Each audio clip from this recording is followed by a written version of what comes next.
इस वीडियो में हम देखेंगे ड्रग लॉज के बारे में। कुछ लॉज ऐसे बनाए गए हैं जो ड्रग्स की मैन्युफैक्चरिंग होती है, उनको स्टोर कैसे किया जाता है, उनका डिस्ट्रीब्यूशन कैसे होना है, सेल कैसे होनी है उनकी, उनके लिए कुछ लॉज बनाई गई हैं। तो उनके बारे में देख लेते हैं, ठीक है।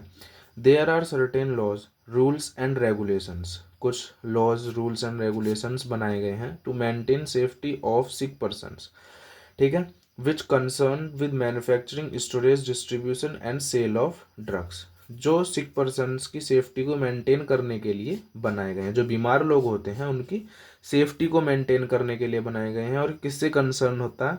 जो ड्रग्स होते हैं, ठीक है, उनकी मैन्युफैक्चरिंग, स्टोरेज, ठीक है, डिस्ट्रीब्यूशन और उनकी सेल कैसे कैसे हो रही है, इन चीज़ों को लेके ये ड्रग लॉज बनाए गए हैं।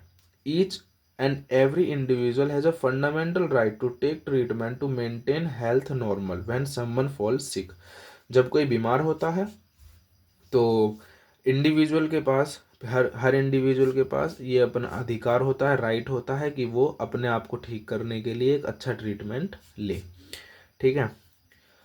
कुछ लॉज हैं जो बनाए गए हैं, ड्रग लॉज, इस चीज़ को ठीक करने के लिए, इसका ध्यान रखने के लिए। जैसे जो लॉ हैं, देख लीजिए कौन कौन सी लॉज हैं। जैसे कि the opium act, the opium act 1878 में आया था ये, ठीक है।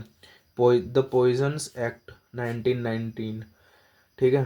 The dangerous drug act 1930, the drugs and cosmetics act 1940, the pharmacy act 1948, the drugs and magic remedies act 1954 और prevention of cruelty of to animal acts, ठीक है। ये ऐसे लॉज हैं जो बनाए थे ड्रग्स के डिस्ट्रीब्यूशन, उनकी सेल को लेके, उनकी मैन्युफैक्चरिंग और उनकी स्टोरेज को लेके, ठीक है। कैसे? जैसे ओपियम एक्ट है, उसमें बताया था कि उसमें इस एक्ट्स में, इस वाले एक्ट में ऐसे बताया कि ओपियम जो है इसको कैसे स्टोर करना है और इसकी सेल किन किन चीज़ों के थ्रू होनी चाहिए। अभी आगे देखते रहिए, सब समझ में आएगा। जैसे prevention of cruelty to animals act है, जैसे लेबोरेटरी में एनिमल्स पे एक्सपेरिमेंट किए जाते हैं, उन्हें मारा जाता है, तो उनको प्रिवेंट करने के लिए ये वाला जो लॉ है बनाया गया था, ठीक है। देखिए कुछ शेड्यूल्स हैं, schedules controlling manufacture and distribution of drugs. कुछ स्केड्यूल्स बनाए गए हैं किसके लिए? कंट्रोल करने के लिए, जो ड्रग्स का डिस्ट्रीब्यूशन है और उनके मैन्युफैक्चरिंग है उनके लिए कुछ नियम्स हैं, कुछ नियम है, कुछ स्केड्यूल हैं। देख लीजिए, जैसे कि एलोपैथिक मेडिसिन्स होती हैं, जो ये हम दवाइयाँ खाते हैं, सिंथेटिक मेडिसिन्स जो होती हैं इनको एलोपैथिक मेडिसिन्स बोलते हैं, ठीक है। ये जो होती हैं इनकी बनाने की प्रोसेस क्या है? The process of making, altering, ornamentation, finishing, packing, then labelling, breaking up and adopting drugs, ठीक है, comes under manufacture of drugs. ये दिया हुआ है कि मैन्युफैक्चरिंग क्या होती है। जो एलोपैथिक ड्रग्स हैं उनको बनाना, उनमें जो भी चेंज करने हैं, ऑर्नामेंटेशन, उनका श्रृंगार करना, मतलब उनको कैसी शेप देनी है, फिनिशिंग करना, उनकी पैकिंग करना, लेबलिंग करना, सब कुछ ये मैन्युफैक्चर ऑफ ड्रग्स होता है, ठीक है। आगे देखिए, the manufacture and sale of drugs without valid licence is an offence punishable under the rules और लॉ। अगर बिना लाइसेंस के ड्रग की मैन्युफैक्चरिंग या उनकी सेल की जाएगी तो ये पनिशेबल होगा, ठीक है, दंडनीय अपराध होगा ये, अगर बिना वैलिड लाइसेंस के ड्रग्स की मैन्युफैक्चरिंग या उनकी सेल की जाएगी तो ये अंडर आता है, under the rules and laws, ठीक है। आगे देखिए, the drug has been categorized under different schedules for the purpose of drugs control and drug standardizations, ठीक है। ड्रग्स की सेल के लिए कुछ स्केड्यूल्स बनाए गए हैं कि देखिए, आप अभी आगे देखिए समझ में आएगा। उनके मैन्युफैक्चरिंग को, उनके स्टैंडर्ड सेट करने के लिए कुछ स्केड्यूल हैं। जैसे कि है स्केड्यूल सी, ठीक है। इसमें क्या होता है? Under this schedule intravenous products and biological products are included. जो भी इंट्रावेनस प्रोडक्ट्स, ठीक है, वैक्सीन्स होते हैं ना, वो इंट्रावेनस आईवी थ्रू दिए जाते हैं, डायरेक्ट वेन्स में इंसर्ट किए जाते हैं, एडमिनिस्टर किए जाते हैं। और जो बायोलॉजिकल प्रोडक्ट्स होते हैं वो स्केड्यूल सी में आते हैं, जैसे कि वैक्सीन्स, सेरा, इंसुलिन, एंटीजेंस एड्रेनलिन, ठीक है। ये जो होते हैं ये स्केड्यूल सी में आते हैं। एक होता है स्केड्यूल C1, ठीक है। The drugs like cardiac glycosides like digitalis, ये डिजिटेलिस ड्रग होती है कार्डियक ग्लाइकोसाइड्स जो उसकी कॉन्ट्रैक्शंस को इंक्रीज करती है ड्रग हार्ट के। एरगोट होती है, हार्मोन प्रिपरेशंस होती हैं, ठीक है। ये क्या होती हैं, इंट्रावेनस रूट के थ्रू नहीं दी जाती, ठीक है ना, are not to be given through intravenous route. ये जो ड्रग्स होती हैं इंट्रावेनस रूट के थ्रू नहीं दी जाती। The drug require separate licence for schedule C and C1। ये जो ड्रग्स हैं जो शेड्यूल C1 और C के थ्रू आती हैं, अंडर आती हैं, इनके लिए, इनकी सेल के लिए, मैन्युफैक्चरिंग के लिए सेपरेट लाइसेंस की ज़रूरत होती है। इनके लिए अलग अलग लाइसेंस की ज़रूरत होती है, ठीक है। These drugs should be sold only to licensed retailer, सिर्फ एंड हॉस्पिटल्स, ऐसे हॉस्पिटल्स और ऐसे रिटेलर को ही ये ड्रग्स सेल करनी है जिनके पास लाइसेंस होता है, ठीक है। नेक्स्ट स्केड्यूल है स्केड्यूल E ड्रग्स। इसमें कौन सी ड्रग्स आती हैं, includes poisonous drug, poisonous drugs इसमें आती हैं, जहरीली जो दवाइयाँ होती हैं। And it is applicable for storage and sale of such drugs, ठीक है। ये किसके लिए एप्लीकेबल है, इनकी स्टोरेज और सेल के लिए। कौन से स्केड्यूल किया, कौन से स्केड्यूल में आते हैं, E में, ठीक है। स्केड्यूल F एंड F1, ठीक है। इसमें देख लेते हैं, इंक्लूड सीरा एंड वैक्सीन्स। इसमें कौन सी मेडिसिन ड्रग्स आती हैं, जो सीरा होती हैं और वैक्सीन्स होती हैं, हमारे इम्यूनिटी सिस्टम के लिए होती हैं, ये आती हैं स्केड्यूल F एंड F1 में। स्केड्यूल G ड्रग्स में होती हैं जिनमें आती हैं इंसुलिन, ग्लाइबेनक्लेमाइड, एंटी कैंसर ड्रग्स, ठीक है। जैसे कि एंटी कैंसर ड्रग के एग्जांपल दिए हुए हैं कुछ, बिलियोमाइसिन, इथोसक्सीमाइड एक्सेट्रा। ये जो होती हैं ड्रग्स स्केड्यूल G में आती हैं ये, ठीक है ना। There should be a printed warning caution. इन वाली ड्रग्स पे क्या होता है, प्रिंटेड कॉशन होता है, खतरे वाला निशान इन पे प्रिंट होता है। It is dangerous to take this medicinal preparations expect under medicinal supervision.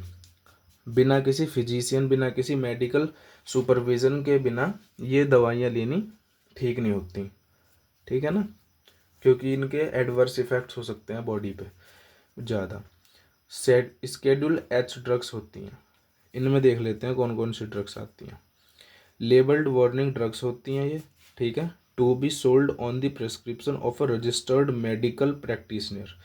ये वाली जो ड्रग्स हैं, ये जो रजिस्टर्ड मेडिकल प्रैक्टिशनर होते हैं, सिर्फ उनके प्रिस्क्रिप्शन पे ही खरीदनी है या बेचनी है। इनके कुछ एग्जाम्पल भी दिए हुए हैं जो स्केड्यूल H ड्रग्स में आती हैं, एल्प्राजोलाम, ठीक है, एमिट्रिप्टिलाइन, एटिनोलोल एंड बारबिट्यूरेट्स। ये जो ड्रग्स होती हैं ये स्केड्यूल H में आती हैं। नेक्स्ट जो स्केड्यूल है वो है schedule J। This schedule include list of the diseases for which there is no cure. ऐसे डिसीज़ जो होते हैं जिनका कोई इलाज नहीं होता, उनके लिए जो मेडिसिन यूज होती हैं वो इस वाले स्केड्यूल में आती हैं। जैसे कि एड्स हो गया, एंजाइना पेक्टोरिस हो गया, ठीक है, कंजेनाइटल डिसीज़ हो गई जो कि जन्म से होती हैं, बाय बॉर्न होती हैं, कैंसर जैसी डिसीज़ हो गई। इनके लिए जो ड्रग्स यूज होती हैं वो आती हैं स्केड्यूल J में। अब आता है स्केड्यूल L, ठीक है। स्केड्यूल L में एंटीबायोटिक्स आती हैं, जैसे कि स्केड्यूल H में भी हैं एंटीबायोटिक ड्रग्स, ठीक है।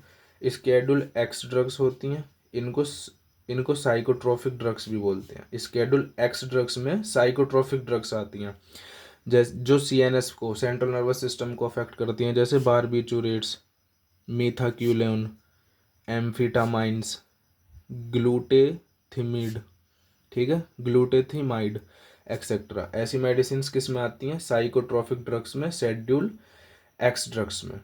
इन पे वार्निंग प्रिंट होती है, ठीक है ना। ये रजिस्टर्ड मेडिकल प्रैक्टिशनर के थ्रू ही प्रेस्क्राइब की जानी चाहिए और तभी ली जानी चाहिए उनकी निगरानी में ही। Schedule X drugs are to be kept under lock and key. जो भी अलमीरा या दराज होते हैं उनमें लॉक एंड की के थ्रू ये क्या होनी चाहिए, कैप्ट होनी चाहिए, रखी होनी चाहिए स्केड्यूल X ड्रग्स, ठीक है। On the cash bill the purchasers signatures should be taken and the record of supply should be reserved for 3 years। ये जो स्केड्यूल एक्स वाली जो ड्रग्स होती हैं, इनको सेल करते टाइम जो खरीद रहा है, जो परचेजर है, ठीक है ना, उसके सिग्नेचर लेने ज़रूरी हैं, और जो इन्फॉर्मेशन है उसको 3 साल तक रिजर्व रखना चाहिए। स्केड्यूल वाई ड्रग्स होती हैं। स्केड्यूल वाई ड्रग्स में आती हैं the investigational drugs, new drugs are included. जो इन्वेस्टिगेशनल ड्रग्स हैं, जिन पे भी इन्वेस्टिगेशन चल रहा है, जो न्यू ड्रग्स हैं, वो आती हैं स्केड्यूल वाई ड्रग्स में। ये एक छोटा सा टॉपिक है, इसे और देख लेते हैं। ड्रग ग्रुप्स, ठीक है। ड्रग ग्रुप्स क्या होते हैं? Drugs for legal purpose are grouped as under. जो लीगल पर्पस के लिए ग्रुप्स जो ड्रग्स होते हैं उनको कुछ ग्रुप्स में डिवाइड किया गया है, जैसे कि डेंजरस ड्रग्स होती हैं, ठीक है। ये ड्रग्स वो होती हैं जो एडिक्शन कॉज करती हैं, ड्रग डिपेंडेंस कॉज करती हैं, जैसे कि Coca leaf, opium, hemp, cannabis, ठीक है।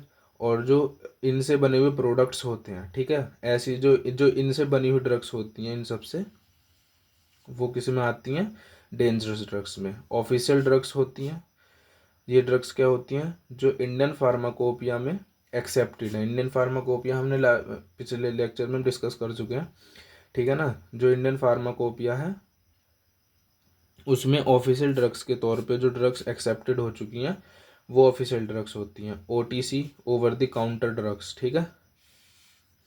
ये क्या होती हैं? विदाउट प्रिस्क्रिप्शन हम इनको परचेज कर सकते हैं, जैसे कि एनाल्जेसिक्स होती हैं, एंटी डायरियल्स होती हैं, कफ और कोल्ड रेमिडीज़ होती हैं, एंटासिड्स होते हैं, ठीक है। एंटासिड्स एंटी डायरियल्स ही होते हैं, ठीक है ना। तो ये जो ड्रग्स होती हैं इनको हम बिना प्रिस्क्रिप्शन के भी परचेज कर सकते हैं। प्रेस्क्रिप्शन ड्रग्स होती हैं। प्रेस्क्रिप्शन ड्रग कैसे? ये यूज्ड फॉर ट्रीटमेंट और cure of the disease under medical supervision. Medical supervision के अंडर ही इन ड्रग्स को यूज़ किया जाता है किसी डिसीज़ को ट्रीट करने के लिए, क्योर करने के लिए। प्रेस्क्रिप्शन ड्रग्स को जैसे बारबीचूरेट्स हो गए, एल्प्राजोलेम हो गए, डायज़ेपम हो गया, ऑक्साजेपाम, ठीक है। ये जो ड्रग्स होती हैं इनको बोलते हैं प्रेस्क्रिप्शन ड्रग्स, ठीक है। उम्मीद है आपको समझ आया हो। अगर कोई मैं गलती कर रहा हूँ तो कमेंट बॉक्स में एक बार बता दें। Thank you.